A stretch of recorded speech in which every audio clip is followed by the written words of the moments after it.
안녕하세요. 한면접 비밀코드 첨부인 12번째 영상 진행하겠습니다.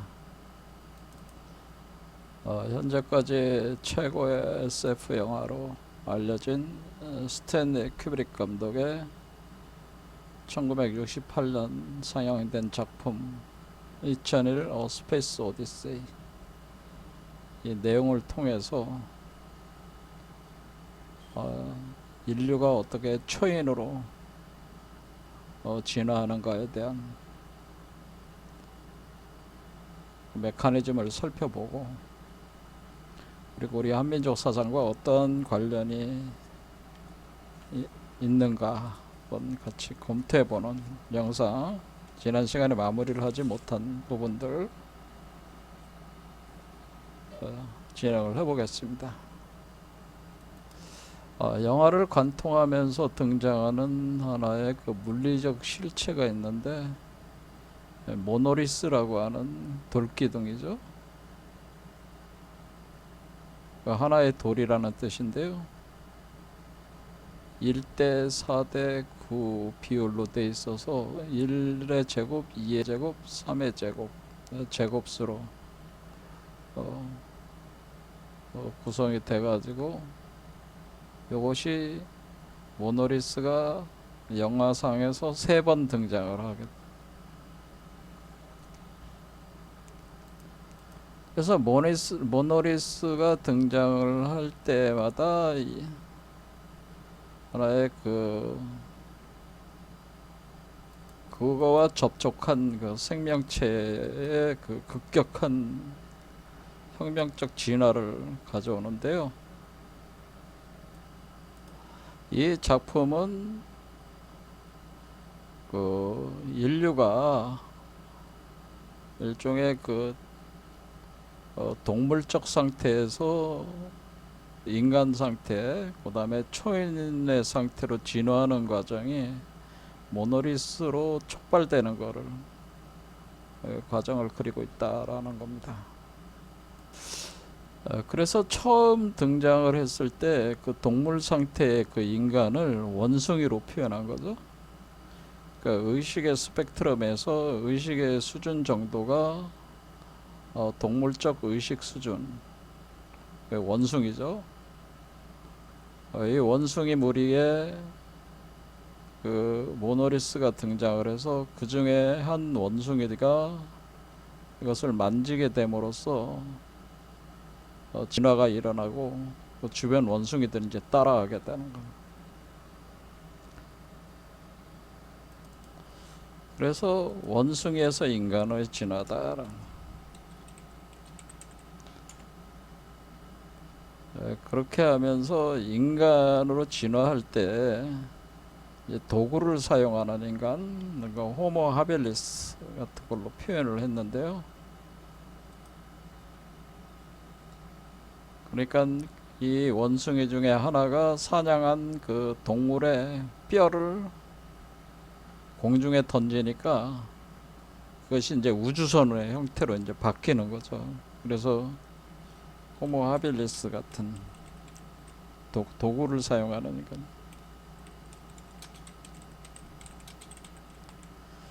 이렇게 도구를 사용하게 된 것은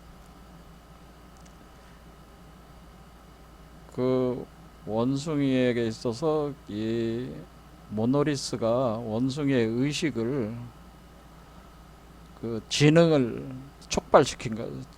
그래서 그 지능적 요소 중에서 특히 분별적 지능이라고 그러죠. 분별적 지능, 어떤 어떤 대상체를 비교 분석 판단을 해서 지식화시킬 수 있는 분석적 능력, 이성 능력, 그러니까 오성이라고 보통 표현되는데, 그 능력을 촉발시킨다는 지능. 곧 이것은 형식 조작적 오성 능력으로 그 과학적 지식을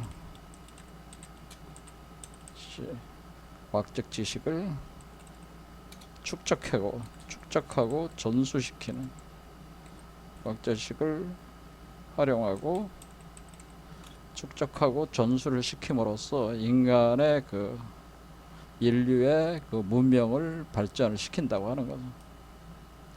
그럴 때 이것은 과학적 지식이라고 하는 것은 우리가 주체와 객체, 그러니까 자신과 객체 대상체를 구분할 수 있는 분별의식에 있잖아요. 이때의 분별의식.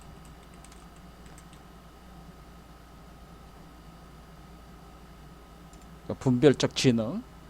그러니까 주체와 객체, 남자와 여자, 선과 악, 이런 식으로 음과 양, 뭐 이런 식으로 이제 구분을 해서 자연과 나, 뭐 이런 식으로. 그러면은 여태까지 원숭이 상태에서는 자연과 자신이 하나처럼 감성적으로 그렇게 느끼면서 살고 있었던 원숭이들이 자연과 자신을 분리를 시켜서 자연을 대상으로 삼아서 자연의 요소들을 비교 분석 판단을 해서 지식화시키고 그것을 활용을 하고 그것을 축적을 한 뒤에 더욱더 고도의 지식으로 만들어놔서 전수를 이렇게 시킨다고 하는 거죠.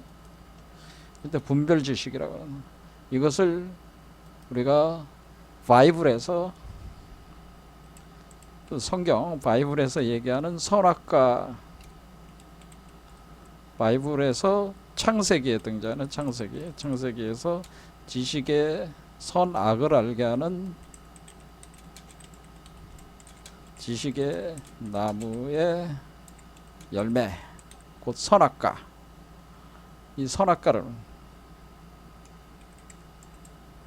그러니까 성경에서는, 바이블에서는 선악과를 섭취하는 것을 이 모노리스와 접촉하는 걸로, 그리고 여기에서는 모노리스와 접촉하는 걸로 표현한 거죠. 선악과를 섭취하는 거. 그러니까 선과 악을 알게 한다. 이렇게 분별의식이 생기다 보니까 여태까지 그 자연과 하나처럼 인식이 돼서 무의식적인 존재였는데 의식적인 존재로 이제 변하네. 특히 이때 당시에 이제 무의식적인 존재에서 심리적으로 무의식적 존재에서 의식적 존재로 변한다고 하는 거죠. 그거는 제가 심리적 단계에서 켄 일버의 그 의식의 스펙트럼 단계로서 보면은 피아제의 그 아동 심리학 그 관점에서 보면은 그 어린아이가 엄마의 뱃속에서 태어나가지고 엄마와 자신을 구분을 하지 않는 거죠. 그러니까 젖을 물는, 그러니까 자연으로부터 영양분을 공급받는 그런 개념이죠. 젖을 물고 그래서 성장을 한다. 하지만 이 어린아이는 한 7살 정도까지 세모와 네모와 동그라미를 구분을 못한다. 그러니까 주변의 그 사물들과 자신이 구분이 잘 안 되는 거예요. 분별이 안 된다고 하는, 그러니까 무식전 존재라고 하는 거예요. 그래서 오늘날 그 에콜로지라고 하는 생태학이라고 하는 것이, 에콜로지, 생태학이라고 하는 생태학에서 주장하는 거는 많은 사람들이 자연으로 돌아가자, 뭐 이런 운동을 많이들 하잖아요. 자연으로 돌아가자. 자연으로 돌아가자는 얘기는 이런 무의식적인 존재로 다시 돌아가자는 얘기입니다. 그렇지만 여러분들이 생각을 해보세요. 그러면 결국 원숭이가 되자는 얘기예요. 다시 인간이. 그러니까 우리 원숭이로 다시 돌아가자는 얘기예요. 그러니까 과거의 그 상태 자체를 다시 회복한다. 그러니까 우리가 자연으로 돌아가자는 것은 우리가 복락한다고 하는 건데, 복락, 다시 낙원 회귀를 한다. 회귀를 한다고 할 때 우리가 생태학적 개념으로 보면 자연으로 돌아가자는 거고, 그것은 무의식적 단계, 엄마의 품속에서 젖을 물고 있던 그 시대로 돌아가자는 건데, 그것은 조금만 생각해봐도 여러분이 알겠지만은 불가능한 주장이죠. 그래서 오늘날 에콜로지 생태학을 기초를 해서 자연으로 돌아가자는 운동을 벌이는 것은 이것은 완전히 잘못된 그 방향이라는 거죠. 이거는 이런 방향은 잘못된 것이다. 그러니까 인류가 추구할 방향은 아니다라는 거예요. 오늘날 우리 세계에서 생태 운동이라고 하는 것이 이런 방향으로 추구돼서는 안 된다고 하는 겁니다. 자연으로 돌아가자. 낙원 회귀한다는 것을 마치 무의식적인 존재, 짐승으로 다시 회귀한다고 하는. 그러니까 예전에 빨가벗고 돌아다니고 도구를 사용해 가지고 채집하고 뭐 그런 거 사회로 돌아가자고 하는. 그건 아니라는 거죠. 왜 그러냐면은 이미 이때 인간의 의식이 촉발이 됐다고 하는 거예요. 분별 의식이 촉발이 됐기 때문에 분별 의식이 계속 확장 중에 있단 말이에요. 그러면 그것이 이제는 분별 의식이 확장되는, 분별 의식을 넘어서서 무의식적인 단계로 들어가야 되는데 그거는 과거로 회귀를 하는 건데 그거는 불가능한 거죠. 분별 의식이 심화되니까 심화를 통해 우리가 과학적 지식, 과학 문명이 발전을 한 겁니다. 그래서 우리가 산업혁명이라든가 뭐 정보혁명이라든가 에너지혁명, 정보혁명이라고 하는 이런 과학적 혁명이라고 하는 것은, 이 과학이라고 하는 것은 수학을 사용해서 수학을 도구화해 가지고 수학을 통해 자연을 해체. 그러니까 우리가 수학을 통해서 대상을 분석, 비교, 그리고 차이를 인식하고 추출하고 논리 구성하고 뭐 이런 계산하고 판단하는, 그리고 축적하고 전수하고 뭐 이런 것을 통해서 우리가 이런 수학이라는 그런 우리가 분별 의식 중에서 최고의 수단이 바로 현재로선 수학이에요. 그래서 수학이라고 하는 것이 그러니까 분별 의식의 그 최고의 도구는 수학인데, 수학 자체가 형식 논리학의 핵심이다. 형식 논리라고 하는 것 자체가 분별 의식을 완전히 최대한 활용하는 논리학이라고 하는 겁니다. 그러니까 형식 조작적, 그러니까 우리가 단순히 피아자의 어떤 심리 단계설에 보면은 어떤 자연으로 돌아가는 게 아니라 현재 인류 상태는 형식 조작적 세계에 있다라고 하는. 그래서 그거를 여기 보면은 키본, 리차드, 피아제, 오로빈도 이런 사람들이 만든 의식의 스펙트럼의 단계를 처음엔 감각적 세계, 감각 운동의 세계, 그게 지금 애가 엄마의 젖을 빨던 그런 개념입니다. 그 다음에 전 조작적 단계, 상징적 단계, 그 다음에 전 조작의 개념적 단계, 그 다음에 구체적 조작 단계를 지나요. 그래서 형식적 조작 단계에 들어서면 합리적 마음, 이게 이제 발동을 하는 거야. 자, 그러니까 우리는 형식 논리학이라는 건 형식적 조작 단계입니다. 여기로 보면은. 그래서 형식적 조작 단계에는 우리가 소위 말하는 근대 정신이라고 하는 것이 바로 이 형식적 조작 단계라고 하는 겁니다. 근대 정신은 우리가 형식적 조작 단계로 그래서 인간 자체를 뭐라고 규정을 하나? 데카르트가 나는 생각한다. 고로 나는 존재한다. 고기토, 에르고, 숨 이렇게 했잖아요. 에르고라는 게 에고라는 뜻이죠. 에고, 나는 존재한다. 생각하는 존재로서 나는 존재. 그 생각하는 그 생각의 방식 자체가 형식 논리적으로 생각한다는 게, 수학적으로 생각하는 존재라는 게, 그런 것이 아주 극화된 게 우리가 뉴턴의 그 과학이라고 하는 것이 바로 그것을 극화시킨 수학적으로 미적분학을 이제 만들어 가지고 자연을 해석하는. 근데 수학 자체도 뭐예요? 그러니까 자연을 해석하는 도구로 창조를 해가지고 수학을 도구화시켜 가지고 세계를 인식을 하고 그것을 조작을 가하는 거죠. 그래서 우리가 자연에다가 조작을 가해가지고 자연을 우리 인간이 이용할 수 있는 어떤 그런 대상으로 자연을 보는 거죠. 그러니까 우리가 여기 이때 단계에서는 우리가 그 감정이나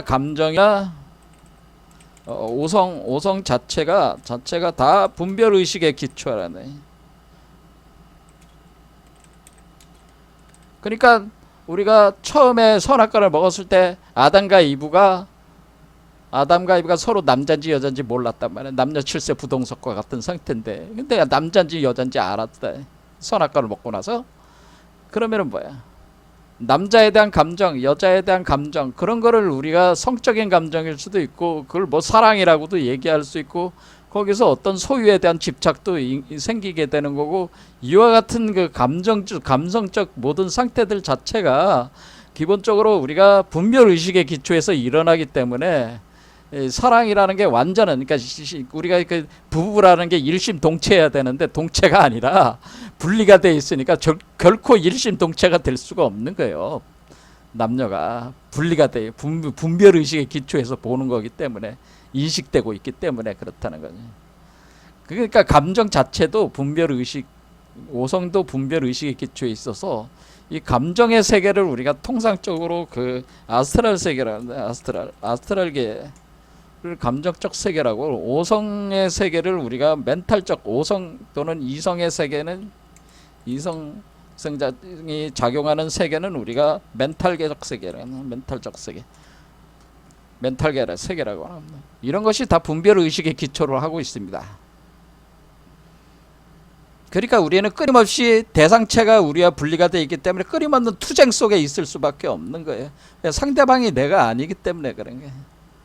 자, 그런데 어쨌든 이런 형식 논리학에 기초를 해가지고 분별 의식의 그 의식 상태에서 우리가 자연을 해석을 해서 이것을 최고로 끌어올려가지고 문명을 발전시켰을 때, 이때를 우리가 근대라고 하나. 근대, 우리가 근대화가 됐다라는, 이것을 근대 시대, 우리가 산업혁명이 일어나고 하는 거를 근대 시대라고 했죠. 근대의 산업혁명 시대라고 하는 것은, 이 근대 시대라는 것은 바로 이런 것에 기초를 둔 시대라고 하는 거예요. 그래서 여태까지 계속 근대화라고 하는 것에 우리도 계속 그러니까 근대적이지 못한 인간들은 이성합리적이지 않은 사람, 아는 세계야. 그러니까 그 일종의 짐승과 같은 세계로 보는 거예요. 그러니까 이게 서양적인 입장에선 자신들이 근대화가 돼서 자신들은 형식 논리적 세계에 입장이 된 건데, 우리가 다른 세계, 자신들이 보는 다른 세계들은 그 근대화가 안 돼서 이성합리가 부족하니까 짐승의 세계다, 이렇게 보게 되는 거예요. 그러니까 그렇지 못한 세계로 지적받는 이 동양 사회는 서양 사회보다 열등한 사회가 되는 거고, 그것을 넘어서려고 하는 그런 또 이제는 과정이 또 일어나는 거죠. 그러니까 근대화가 일종의 우리 그 한국에 있어서도 그 하나의 과제였다, 뭐 이런 거죠. 하지만 과연 근대화라는, 근대라고 하는, 근대 정신이라고 하는 이런 형식적 조작 단계의 분별 의식 상태가 과연 최종적인 것이냐, 그게 아니라는 거죠. 자, 일단은 이렇게 해서 이제 우리가 원숭이가 이렇게 만지면서부터 우리는 분별 의식에 기초한 어떤 그런 형식적 논리 세계를 이제는 그 합리적 세계라고 해서 근대 정신으로 해가지고 수학을 도구화 시켜가지고 모든 것을 과학화 시켜 나가는 방식으로 진행을 해서, 현재는 어떤 단계가 됐냐면은, 여기에 이제는 우리가 이거를 이용해서 과학이 발전을 하니까 뭐가 됩니까? 우리가 이제는 태양계를 정복하게 되고, 우주선을 만들어서 태양계를 정복하게 된 거죠. 정복하게 되고 뭐 지구에서 화성으로도 가고 앞으로 뭐 그런 생각을 이제 갖게 되는 거죠. 그러면서 이제 최종적이 아니라 그럼 요즘 나오는 게 뭐예요? AI라고 하는 AI, 인공지능. 지금 인공지능이 굉장히 중요한 과제가 되어 있습니다. 왜냐하면 인공지능이라고 하는 것은 사실은 뭐예요? 창조된 피조물인데 인간이 인류가 부모이고 인공지능은 자식이에요. 그렇죠? 자식이란 말이야. 그래서 이렇게 창조를 한 거란 말이야, 인류가. 그런데 이 인공지능이라고 하는 것이 사실은 그 무엇보다도 최고의 분별 의식을 둔 최고의 그 합리적인 그 어떤 그 논리성, 형식 논리성을 최고 극화시킨, 한마디로 분별 의식의 최고점으로 끌고 가서 그것을 형상화시켜 놓은 것이 인공지능이라고 하는 거예요. 인공지능은 지능, 한마디로 인공지능 말 그대로 지능이죠. 지식화시킨 거, 이 지능의 최고 지점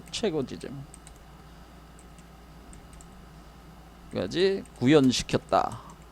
그러니까 지금 우리가 자식으로 만들어낸 인공지능이 인간의 그 요소 중에서 지능이라는 부분, 근데 이 지능이라는 거는 분별 의식의 기초를 할 수밖에 없는데 이것을 최고로 구현을 시켜놨는데 이 인공지능은 뭐야?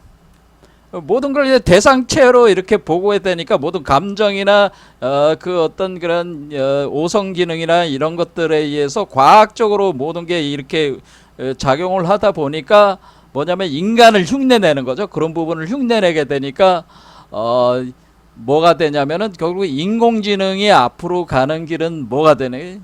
사실은 인류를 말살시키고 지배를 하려고 한다고 하는 거죠. 인공지능은 인류를 지배하거나 말살시킬 수밖에 없다. 왜? 인간들이 못 쫓아가. 인공지능의 그 분별 그 능력들을 못 쫓아간단 말이에요. 그런 감정뿐만 아니라 이성, 지성, 지능 이런 부분도 다 못 쫓아가. 근데 인공지능이 훨씬 인류보다 뛰어나다 이거야. 그것이 작동되는 메커니즘 자체가. 그렇게 볼 때 인공지능이 볼 때 인간은 열등한 존재잖아요. 그러니까 정복의 대상이 되는 거야. 마치 서양이 자신들이 그런 부분에 우수하니까 동양이나 다른 사회를 지배하고 공격하고 그렇게 하듯이 이제는 인공지능이 인류보다 우세하니까 인공지능이 인류를 지배를 하려고 하는 거래. 그래서 그게 이제 대표적으로 나오는 게 뭐예요?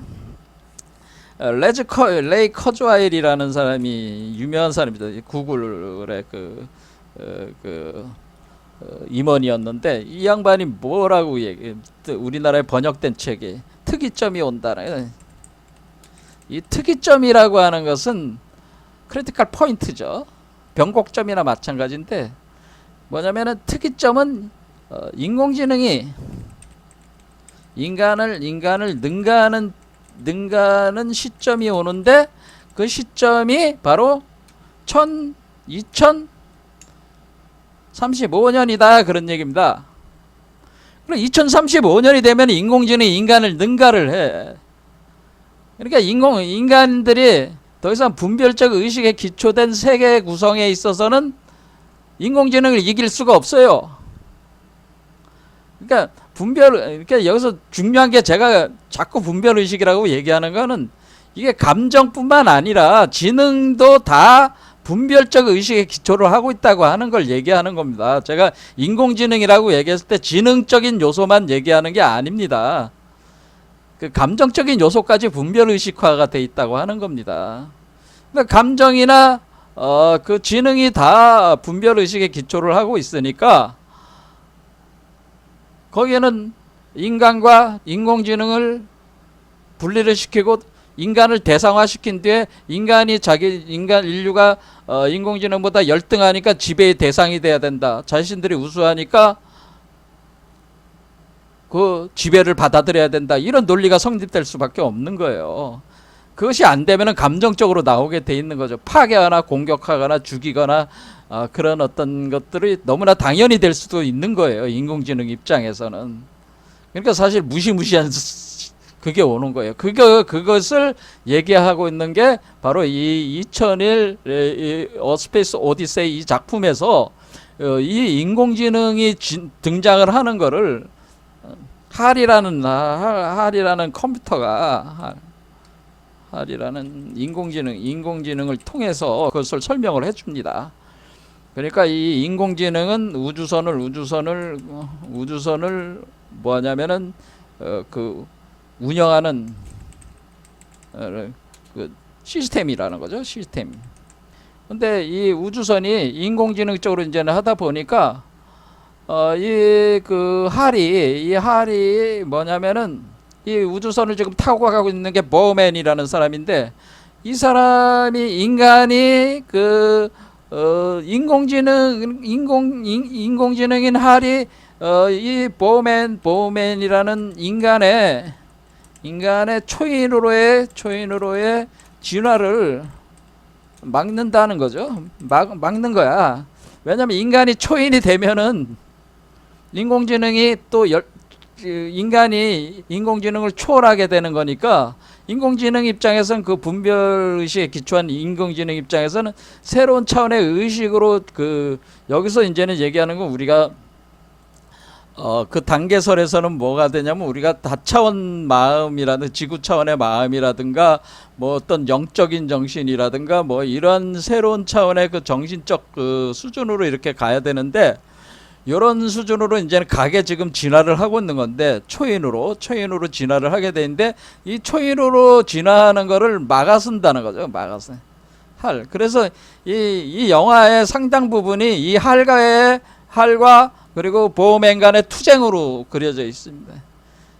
이 할이 막으니까 인공지능. 그래서 인공지능이 이게 핵심이에요. 그러니까 이 모노리스와 함께 인공지능. 근데 이게 왜 그럼 보호맨이 그럼 어디로 가고 있는 거냐? 보호맨은 목성을 향해서 가고 있다는 거죠. 보호맨이 목성을 향해 간다. 왜 그러냐? 목성에 가면은 목성으로 가면 초인 진화를 한다는 거예요. 목성에 가서 목성이라는 그 위치에 가면은, 스페이스적인 위치로 가면은 초인으로 진화를 하기 때문에 그 초인으로 진화하기 위해서 가는 거예요. 그런데 이 보맨이 그걸 알면서 가는 게 아니고, 그 목성으로 가게 된 원인은 모노리스가 나타났기 때문에 그래요. 모노리스가. 그러니까 두 번째 모노리스가 등장을 했습니다. 뭐냐면은, 첫 번째 모노리스로 인해서 원숭이 동물적 수준에서 인간이라는 것이 이제는 등장하고, 인간이 여러 가지 그 감성적 그다음에 그 어떤 지능적 요소들이 이제 발전하는데, 그 모든 게 다 사실은 분별 의식의 기초로 한 과학성 이런 측면으로 이제 형식 논리학적인 어떤 그런 세계 구성을 하면서 이 과학 문명을 이제는 발전을 시킨 거죠, 인간을. 그런데 그 인간이 그래서 태양계를 지배를 하게 되고 거기서 운영을 하고 있는데, 어느 날 갑자기 달 뒷면에서 어떤 강력한 신호가 왔다는 거예요. 달 뒷면에서. 자, 그러니까 우리가 원숭이들이 모노리스를 만난 거는 지구에서 만난 거고, 이때는 달 뒷면에서 강력한 자기 이상 신호가 감지가 됐다고 하는 겁니다.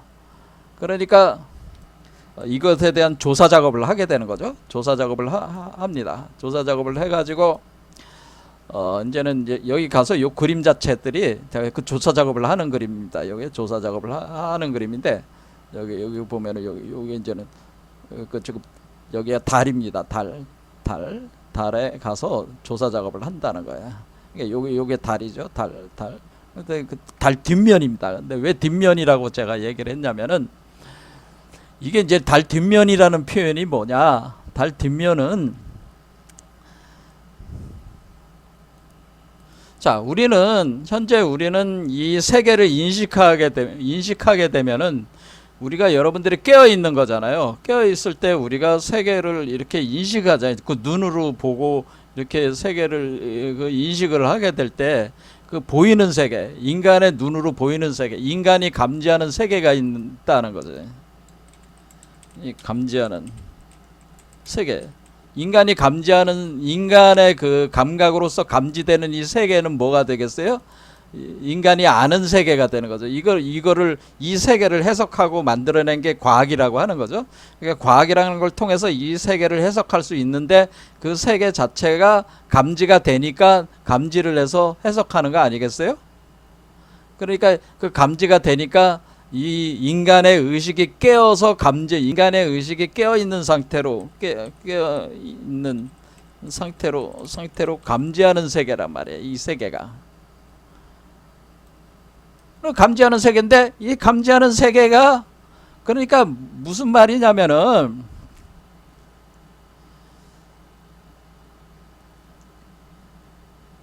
그 우리가 동그라미 애가 클 때 동그라미 네모 세모를 구분을 못 한다고 그랬잖아요. 그러다가 특정 나이가 되면 구분이 되잖아요. 그다음 남녀 7세 부동석이라 남자 여자 구분을 못 했다가 구분을 한다고 그랬잖아요.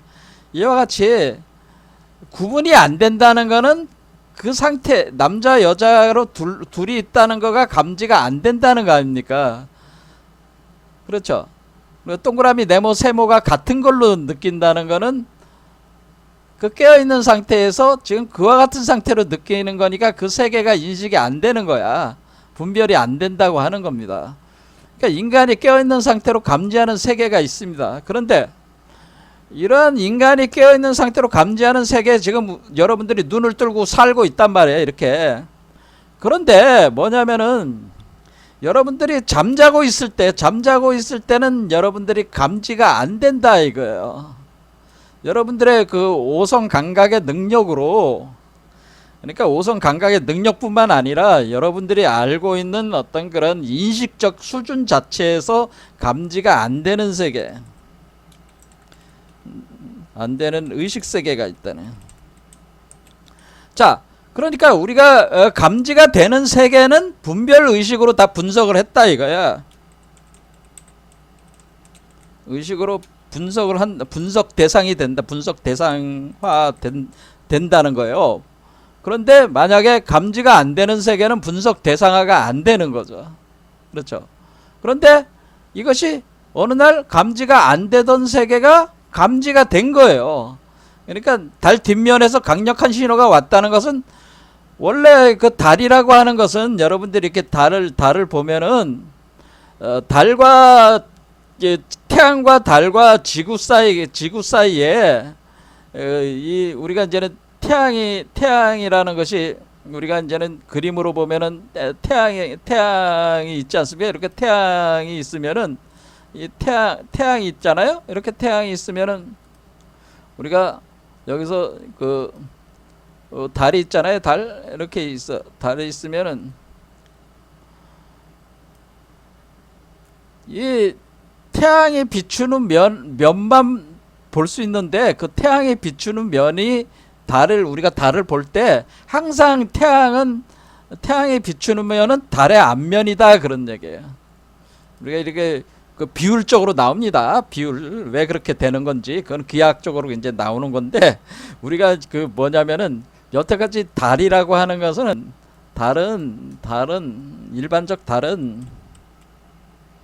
일반적으로 달이라고 하는 달은 뭐예요? 앞면만 보이는 거예요. 앞면 보인다고 하는 겁니다. 여러분이 아무리 달을 봐도 맨날 금면이야.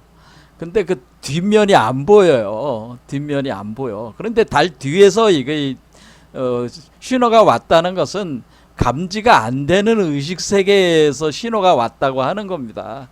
그럼 우리가 감지가 안 되는 의식 세계는 주로 어떤 세계냐면 잠자고 있을 때의 의식이라든가, 그걸 잠자고 있는 상태, 또는 죽었을 때, 사람이 죽었을 때, 사람이 죽었을 때 그 상태의 의식 상태. 뭐 죽었을 때가 무슨 의식 상태냐 이렇게 묻는다면 그걸 또 상세하게 설명하면 또 이제는 얘기가 너무 많으니까 설명은 안 하겠습니다. 어쨌든 그 감지가 안 되는 그 세계란 말이에요. 의식 세계. 그걸 제가 표현을 하기를 요 세계는 물질적 세계는 여러분에게 감지가 됩니다. 그러니까 우리가 과학이 대상으로 하는 세계는 제가 말씀을 드렸지만 요게 과학이 대상으로 하는 세계입니다. 이렇게 되는 겁니다. 과학이 대상으로 하는 세계는 이 사람은 뭐냐면은 초승달에서 상현달, 그 하현달, 보름달, 그다음에 거꾸로 가는 거죠. 그러니까 상현달 안 되면 반달, 그다음에 이렇게 이런 식으로 이렇게 되는 거잖아요. 이렇게 되는데 이게 이런 식으로 감지가 된단 말이야. 근데 요 면, 요렇게 요 노란색으로 요 빛나는 요 면은 항상 달의 앞면이다 그 얘기입니다. 그러니까 이게 이 사람이 그 경험하는 달의 세계란 말이에요. 그런데 달 뒷면이라는 건 뭐겠어요? 그러니까 달 뒷면은 이렇게 검게 돼 있는 게 달 뒷면이에요. 무슨 말씀인지 아시겠죠? 이렇게 검게 돼. 그러니까 이렇게 노랗게 돼 있는 게 달 앞면이야. 그럼 검게 돼 있는 게 달 뒷면이다. 이렇게 생각하시면 돼요. 상징적인 개념으로. 자, 그러면은 지금 인류가 어느 정도 단계에 왔냐면은 지금 인류가 지금 달이 여기 보름달까지 온 겁니다. 여기서부터 시작해가지고 여기. 그러니까 하강을 다 한 겁니다. 하강을 하면 이 지점이잖아요. 그런데 요 지점에서 여기로 이렇게 가면은 요건 달 앞면이고 요걸 달 뒷면이라고 그랬죠. 뒷면이 보이기 뒷면이 있는 거죠. 요만큼. 자, 뒷면이 이렇게 생기고 반달, 그다음에 요게 뒷면이잖아요. 이렇게 그거를 그림으로 그리면 요거다 그 얘기입니다. 요렇게 요게 달 뒷면이다. 이렇게 보면은 요거가 같잖아요. 요거가 같고 요거와 같잖아요. 요거가 같잖아요. 자, 이거는 그럼 뭐겠어요? 달 뒷면의 모양을 이걸로 별도로 만든 거구나 라는 걸 알 수가 있어요. 그러니까 우리는 지금 두 개의 달이라는 거예요. 두 개의 달. 그러니까 우리가 보는 그 물질적 세계에서의 달의 그 위상 변화가 이렇게 일어나고 있는데 요 지점에 와가지고는 요 반본환원하는 요 지점, 요가 터닝 포인트 지점이란 말이야. 요 터닝 포인트 지점에서 우리가 요게 바로 반본환원하는 지점인데 여기서부터 어떤 현상이 일어나냐면은 요 시점부터 여기부터 이렇게 넘어가면서 이제 이게 상승이잖아요. 요건 하강이고 상승이잖아요. 그러니까 하강이 다 됐어. 그래서 보름달이 됐어. 상승하는데 어떻게 되냐면은 상승하는데 자, 그러면 요걸 가지고 이렇게 그러면 얘가 태어나야 된다고 생각해 보세요. 자, 그럼 얘가 요 달에서 점점 몸의 크기가 자란다고 생각해 보세요. 보름달로 이렇게 커간다 요 안에. 그러니까 요 사이가 초승달, 반달, 하얀달, 여기 보름달 이렇게 자라는 거예요. 그게 요거야. 그런데 그 부분이 뭐예요? 이 달로 보면은 현상계의 달로 보면 보이지 않는 면이에요. 보이지 않는 면을 흡수를 해가지고 요게 자라는 거예요. 자, 그러니까 우리가 왜 뒷면에서 왜 자기 이상 현상이 일어났다고 하는 것이냐면은 우리가 지금 상승 기조로 이렇게 올라가는데 그 달 뒷면에서 이것이 자라나오기 시작했다고 하는 거예요. 이것이 얘가 그러면서 달 뒷면에 그 에너지를 흡수를 해가지고 그것을 자양분으로 삼아서 이렇게 달이 자란다고 하는 거예요. 그러니까 요만큼의 에너지를 뺏어서 이렇게 됐고 요만큼의 에너지를 여기 가져갔고 요만큼 가져갔고 요 다음에 여기는 요걸 전체를 가져오니까 보름달이 된다 이렇게 되는 겁니다. 그러니까 이게 요거는 뭘 뜻하는 거예요? 요거는 이거를 뜻하는 거죠. 이게 성장을 뜻하는 거고 이거는 뭘 뜻하는 거예요? 이 사람이 보는 면을 뜻하는 겁니다. 그런데 이 지점에서 여기 보름달 지점에서 여기 요쪽 반절되는 요 지점은 상승하면서 요 달의 에너지를 모체로 삼아 가지고 여기로 보내 가지고 요걸 성장시키는 그러니까 요 달이 그러니까 엄마가 되고 모체가 되고 요 달이 모체가 되는 거죠. 모체가 되고 요 달은 자체가 된단 말이에요. 아들이 된단 말이에요. 자체가 돼가지고 모자 관계가 된다는 거예요. 그러면은 이 엄마가 그러니까 달 뒷면의 에너지가 그 모자가 이 아이에게 먹이는 젖과 같다 그런 얘기입니다. 이게 상징 기법이 이렇게 돼 있단 말이에요. 그래서 제가 배달의 민족이라고 하는 의미가 뭐냐면은 이렇게 달 두 개가 운영을 한다는 거예요. 그러니까 여기 와서 여기를 기준으로 해서 여기 요 부분에서 달이 두 개가 움직인다. 두 개. 그걸 배달이라고 하는 거다. 우리가 배달 민족이다라고 하는 것은 사람들이 배달 민족, 이래 배달 민족. 배 두 배다. 배 두 개다라는 뜻이에요. 두 개의 달이다. 그러니까 하나의 달은 이 사람의 달이고 이 사람의 달이고 요 안에 있는 요 달은 얘가 성장하는 달이다 그런 얘기입니다. 그럼 얘가 보름달까지 다 자라면은 몸 밖으로 나오는 거예요. 자 그러면은 모체가 되는 달이 있고 자체가 되는 달이 있는데 달 뒷면에서 자기 신호가 일어났다는 건 뭐예요? 요게 나오기 시작했다는 거죠. 요게 발동하기 시작했다는 거죠. 그렇죠? 그러니까 지금 자기 이상 신호에서 달 뒷면에서 모노리스가 발동을 했다라고 하는 것은 이 달 뒷면에 감춰진 세계에서 이 스타차일드라는 아이가 그 사람을 모체로 삼아서 달이 자라듯이 위상변화로 보름달이 돼나가듯이 자라는데 그 자라는 운동이 시작이 됐기 때문에 그러니까 인간에서 초인으로 변화가 시작이 됐다라고 하는 신호가 왔다는 거예요. 그러니까 여기 이 달을 뒷면에서 신호가 왔다는 것은 인간에서 초인으로 변화 신호가 왔다는 거예요. 그러니까 뭐야? 인간에서 초인으로 변화를 시작하는구나. 그럼 변화를 시작할 때 뭐예요? 처음에는 초승달로 시작하겠죠. 초승달. 그래서 초승달로 시작을 한다.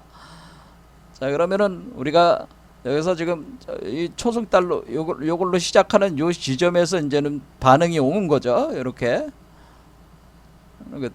그러면은 얘가 반응이 온 거야. 달 뒷면을 형상화 시킨 거니까. 그러면 이게 달이 두 개가 되는 거죠. 요거와 요거. 그러니까 요 뒷면에서 요 운동이 그러니까 요게 생성되기 시작했다는 거예요. 여기서.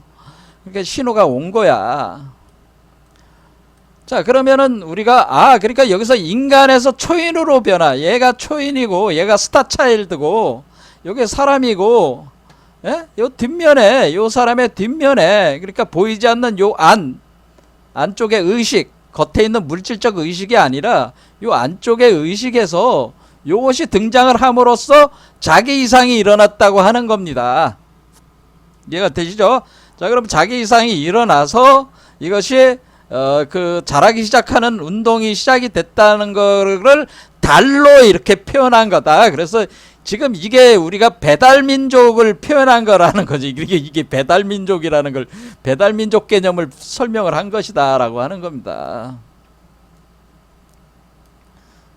이해가 되시죠? 두 개의 달, 배달이다 그런 얘기입니다. 자, 그런데 여기서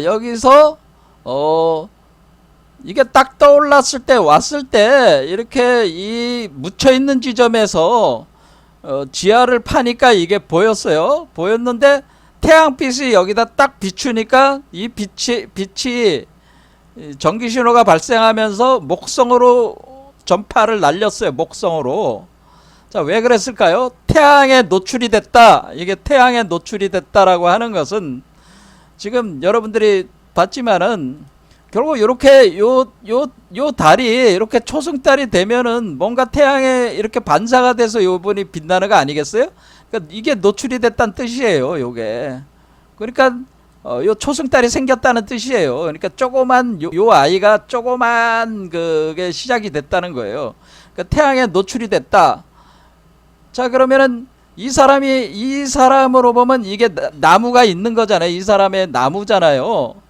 그런데 목성으로 쏘아 올렸다라 그러면은 얘가 지금 얘가 여지점 정도 된단 말이야. 요 정도. 그러니까 요게 이제 우리가 달이라고 하는 것은 우리가 그 초삼일이라고 그러죠. 초삼일의 초승달이기 때문에 삼수. 그래서 세 번째 차크라로 생각하시면 돼요. 세 번째 차크라에 그 태양의 빛이 비춘다. 그래서 솔라 플렉서스 차크라. 그래서 태양빛이 비춘다라는 거예요. 태양빛이 비추면은 여기서 신호가 가는데 어디로 갔냐면은 목성으로 간다는 거죠. 목성. 근데 이게 나무잖아요. 그러면 요 기준점 아래가 나무 뿌리에 해당되고 요 지평선 위가 나무잖아요. 그러니까 목성이라는 거는 목성은 나무잖아요. 나무. 그러니까 나무니까 나무의 열매란 뜻이에요. 뭐야 그래? 우리가 여기서 선악과를 먹었잖아요. 선악과. 그렇죠? 선악과라고 하는 것이 그 나무의 열매였잖아요. 선악과. 근데 여기는 뭐예요? 목성으로 신호를 보냈다는 거는 여기 선악과라는 그 우리가 지식의 나무의 열매를 먹었다. 그 지식의 나무도 목이잖아. 나무 목. 근데 여기 때 먹는 이 나무는 무슨 나무예요? 이거는 생명과 나무죠. 생명과를 먹는다니. 그러니까 여기서 되는 나무는 이게 이제 지식의 나무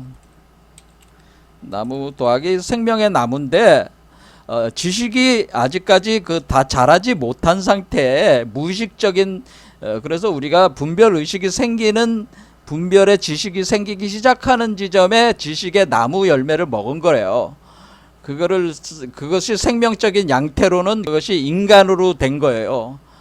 그러니까 우리가 선악과를 먹음으로써 인간이 된 것이다. 그때 짐승에서 인간이 된 것이다. 그런 얘기입니다.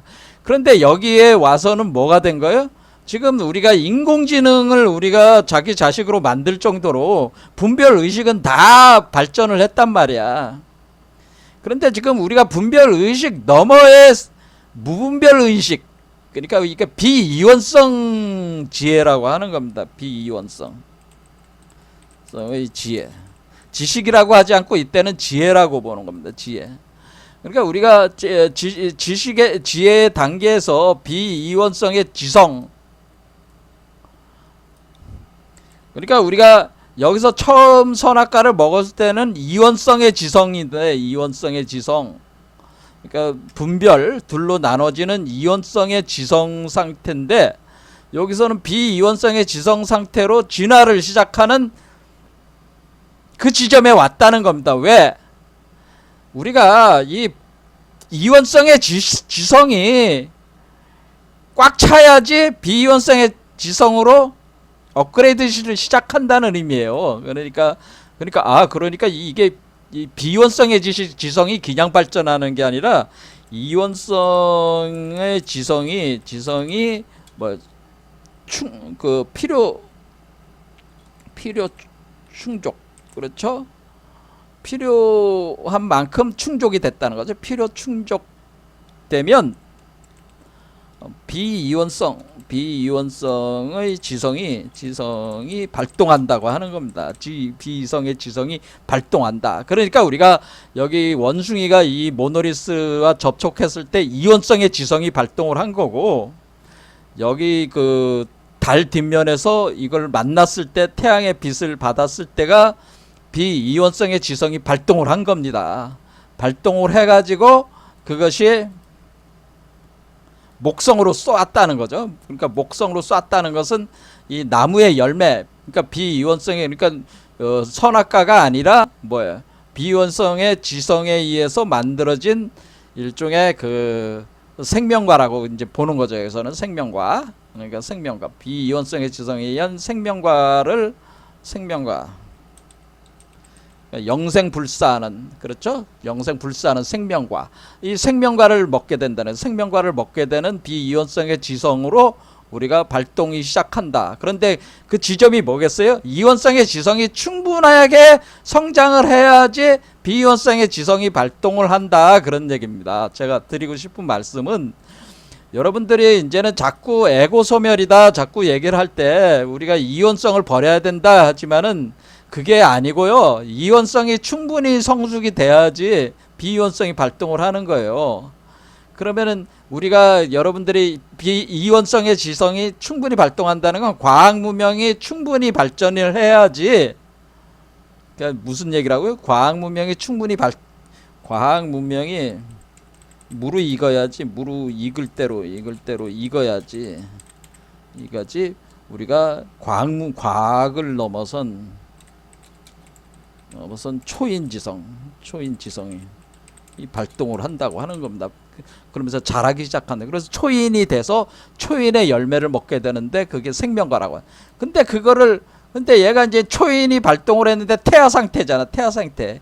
그런데 얘가 태어나면은 이 지금 그 이원성의 지성을 가지고 있는 이 그 인공지능이 그것을 가로막는다는 건 뭐예요? 과학문명의 그 이원성의 지성이라고 하는 것이 비이원성의 지성의 여태껏 그 이원성의 지성으로 발전을 해왔기 때문에 그 관성력이 있어가지고 그것을 벗어나기가 굉장히 어렵다고 하는 거죠. 태세 전환하기가 어렵다는 거예요. 이렇게 비이원성의 지성으로 나가야 되는데 우리의 기존의 그 이원성의 지성이 우리가 비이원성이 되는 그런 지성체로서 발전을 하는데 그걸 가로막는다 그런 뜻입니다. 그것이 장애가 된다. 지금 뭐가 문제? 그러니까 우리가 초인이 되는데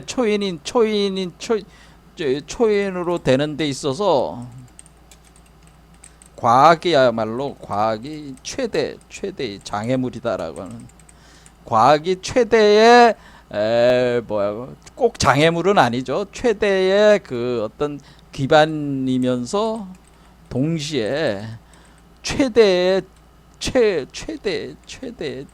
장애물이 되는 거예요.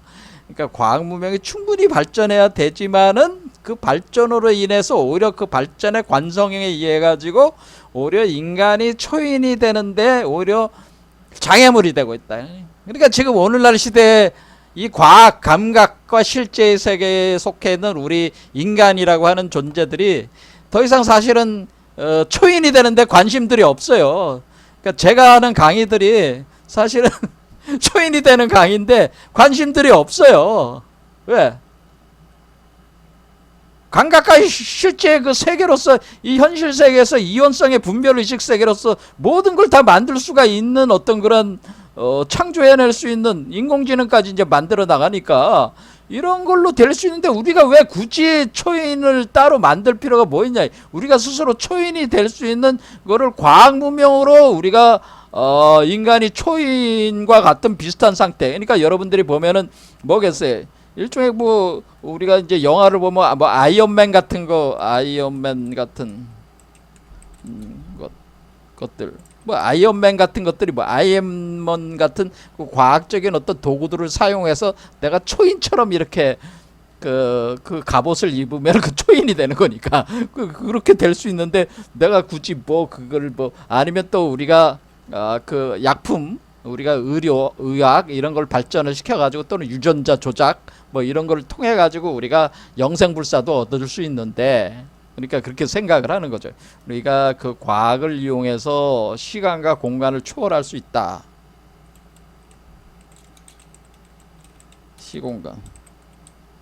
시공간을 초월한다. 그러니까 영생불사한다는 겁니다. 초월할 수 있다. 할 수 있다는 그 자신감에 차 있단 말이야 지금 인류가. 그 무슨 놈의 그 초인 진화가 필요한가? 그러니까 사람들이 뭐예요? 관심이 없어. 초인이 되는데 관심이 없어. 그런데 뭐예요? 여기서 얘기하려고 하는, 이 영화가 얘기하려는 거는 우리가 관심이 있든 없든 간에 오히려 이 인공지능이 인간에게 어떤 그 축복이면서 동시에 고통의 원인이 된다고 하는 거죠. 인간을 지배하는 그런 형식으로 이것이, 그리고 이 분별 이원성의 지성에 의해서 이것이 작동을 하고 있기 때문에 인간들이 인공지능체들에 의해서 지배를 당하는 시대가 올 것이다라고 하는 그런 한마디로 암울한 디스토피아적 어떤 그 암시를 여기다 심어놨다 그런 겁니다. 어쨌든 간에 여기서 이 신호를 받고 우주선을 타고 목성까지 가는데, 목성 가는 그 비행체 속에서 이 할이라고 하는 인공지능체가 이 보호먼이 목성에 도달하지 못하도록 온갖 방해를 다 하는 거죠. 거기 있었던 그 승무원들도 다 죽이고 보호먼까지 없애려고 했던 거죠. 그러다가 실패를 하고 결국 보호먼이 도달을 한 뒤에 이 세 번째 모노리스를 보게 된 거죠. 세 번째 모노리스를 만나게 되고, 세 번째 모노리스를 만나는 걸 통해 가지고 뭐냐면은 우리가 그러니까 여기서 초인이라고 하는 스타 차일드로 변화가 일어납니다. 그러니까 보호먼이 결국 늙어서 죽는 모습, 시공간을 초월해 가지고 변화가 일어났는데, 보호먼이 죽고 스타 차일드로 진화하는 모습으로 이렇게 보여준다, 이렇게 보시면 된다. 자, 그럼 우리는 여기서 이 모노리스가 뭐냐? 모노리스는 사실은 우리 한국 철학으로 보면 굳셀 환자를 보면 환인, 우리가 환인이라고 하잖아요. 환인, 환웅, 당군에서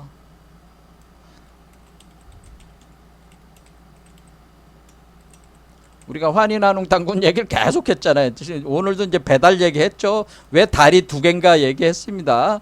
자, 요 개념을 이해하는 사람은 상당히 그래도 공부가 많이 되는 사람이에요.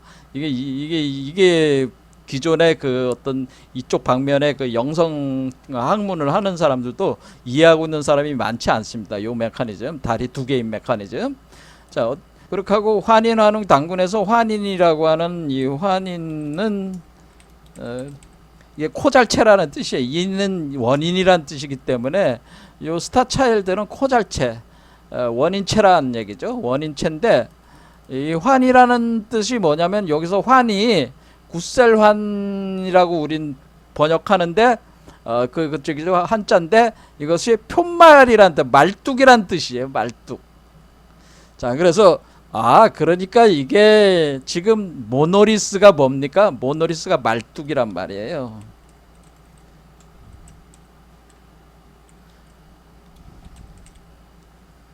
모노리스가 바로 말뚝, 즉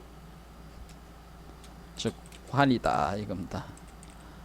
우리가 얘기하는 환인의 환자가 바로 모노리스, 바로 말뚝 모노리스를 얘기하는 것이다, 이겁니다. 그러니까 여기서 보는 요 모노리스는 다 사실 환을 뜻하는 거예요. 환을 뜻하는. 그래서 말뚝을 뜻하는, 말뚝. 그러면 이 말뚝이라는 이 모노리스의 본질적 의미가 뭐냐? 모노리스의 실체가 뭐냐? 왜 말뚝이 여기 등장을 하는 걸까? 왜 모노리스가 등장을 하게 된 걸까? 뭐 이런 거를 이제는 다음 시간에 또 하는 거죠. 그러면 우리가 이 말뚝의 비밀을 풀어야 되는 거야. 말뚝의 비밀. 자, 그럼 말뚝의 비밀을 풀어보자. 말뚝의 비밀.